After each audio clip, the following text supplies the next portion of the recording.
Alhamdulillah. Alhamdulillah rabbil alamin wassalatu wassalamu ala asrafil anbiya'i wal mursalin wa ala alihi wa sahbihi ajma'in. Amma ba'du. Segala puji dan syukur kita kepada Allah Subhanahu wa taala dan selawat dan salam kepada junjungan besar kita Nabi Muhammad sallallahu alaihi wasallam, kepada sahabatnya, kepada keluarganya Nabi sallallahu alaihi wasallam. Syukur kita kepada Allah Subhanahu wa taala, kita diberikan kesihatan, kita diberikan nikmat iman dan Islam. Kita diadakan di muka bumi ini, kita dilahirkan di muka bumi ini dengan mengenal akan sosok Nabi sallallahu alaihi wasallam, sehingga kita dapat beriman dan percaya bahawasanya Allah Ta'ala itu Tuhan yang menjadikan kita dan menjadikan sekalian alam. Syukur nikmat Allah Ta'ala berikan kepada kita. Alhamdulillah. Kita berada di dalam satu majlis yang bukan majlis maulid, majlis yang tiap-tiap minggu guru kita anjurkan kita untuk membuat majlis ini. Tidak lain tidak bukan tujuannya untuk kita itu menambahkan kecintaan kita kepada junjungan besar Nabi sallallahu alaihi wasallam. Kerana semakin hari semakin pudar kita, semakin hari semakin gelap kasih kita kepada Nabi sallallahu alaihi wasallam. Maka setiap minggu lah untuk kita itu menambah kecintaan kita itu, menambah kenal kita itu kepada Nabi sallallahu alaihi wasallam. Dengan duduk berhimpun sebegini, maka datang para malaikat untuk mendoakan kita. Moga-moga hati kita itu lebih kasih kepada Nabi sallallahu alaihi wasallam. Dengan kasih kita kepada Nabi sallallahu alaihi wasallam itu menambahkan kita, memudahkan kita untuk mengikut akan sunnah Rasulullah sallallahu alaihi wasallam. Itulah antaranya yang Allah Taala telah beritahu sendiri yang kekasihnya itu. Seperti mana Allah Ta'ala beritahu di dalam Al-Quran banyak. Dalam ayat-ayat Al-Quran Allah Ta'ala menekankan siapakah Rasulullah SAW, siapakah yang digelar itu Habibullah, yang mana Allah Ta'ala telah menyatakan kepada kita seperti mana firman-Nya, laqad kana lakum fi Rasulillah uswatun hasanah.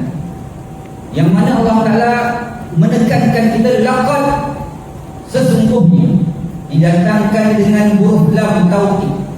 Sesungguhnya, qad, sesungguhnya juga. Jika kita mengajikan, ditaukidkan lagi.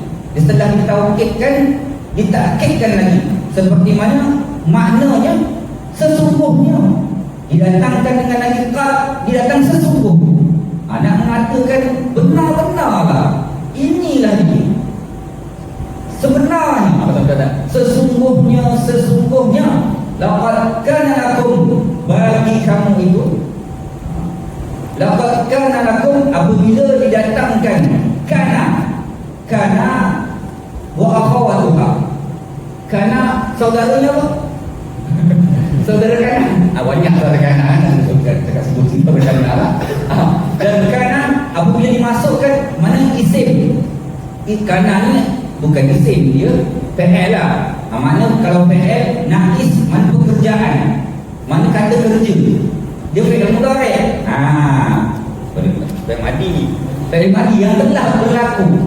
Anak sesungguhnya bagi kamu telah ada. Telah ada, bukan lagi akan ada, telah ada. Nasib baik ada. Laqad kana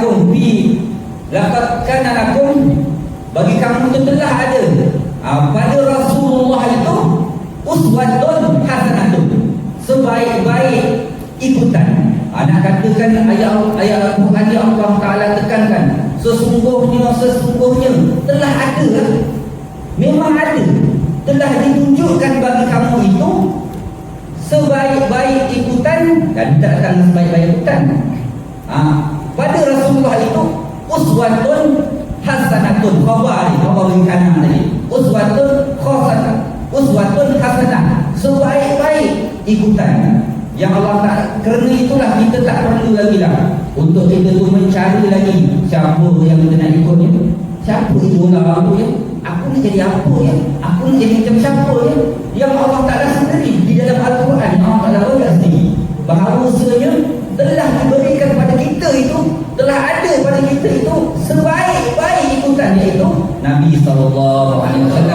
Dari segala aspek lah Nabi ini. Nabi ini ikutan kita dari segala aspek kepemimpinannya, kekeluargaannya, apalagi dari segi muamalat bersama-sama kita, banyak aspek kekeluargaan, kasih sayang dengan isteri, dengan anak, dengan ibu bapa, semua Nabi tunjukkan pada kita.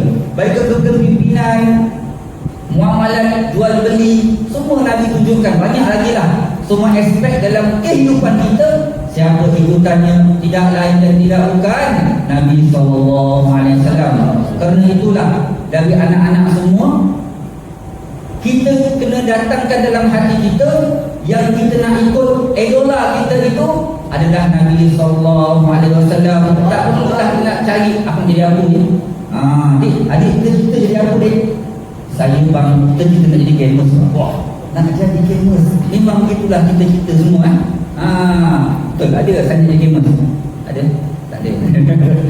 Pegang tangan. Tapi itulah, di antara kalian semua, macam zaman anak kita game pun main Mario, paling hebat lah Mario tu lah. Battle City ke apa. Tapi sekarang macam-macam. Sampai dalam game kita tak boleh tinggal. Ada kata kita tak boleh tinggal, nama dia dah. Nak main pun main sampai habis lah. Begitulah cabaran-cabaran antum semua berlainan dengan cabaran kami. Tapi itulah cabaran-cabaran antum. Banyak sangat daripada dedahan-dedahan sehinggakan dalam hati-hati kalian semua nak mencari idola yang lain, nak mencari ikutan lain. Kerana itu tiap-tiap minggu kita didatangkan dengan majlis maulid supaya hati kita itu tetap, hati kita itu terus kepada junjungan besar Nabi SAW. Kerana apabila kita itu mencintai Nabi, kerana apabila itu kasih kita banyak kenal kepada Nabi, begitulah memudahkan oleh Allah Ta'ala untuk kita mengikut akan sunnah Nabi Muhammad SAW. Kita doakan moga-moga majlis ini mendapat keberkatan, doakan guru kita sentiasa sihat, doakan Ustaz Hadi kita dapat terus menjayakan majlis maulid ini dan terus dia itu untuk berkomitmen dalam muhadarah akan datang. Kita dapat semua daripada keberkatan guru kita dapat mengikut akan segala contoh kepribadian Nabi Muhammad SAW.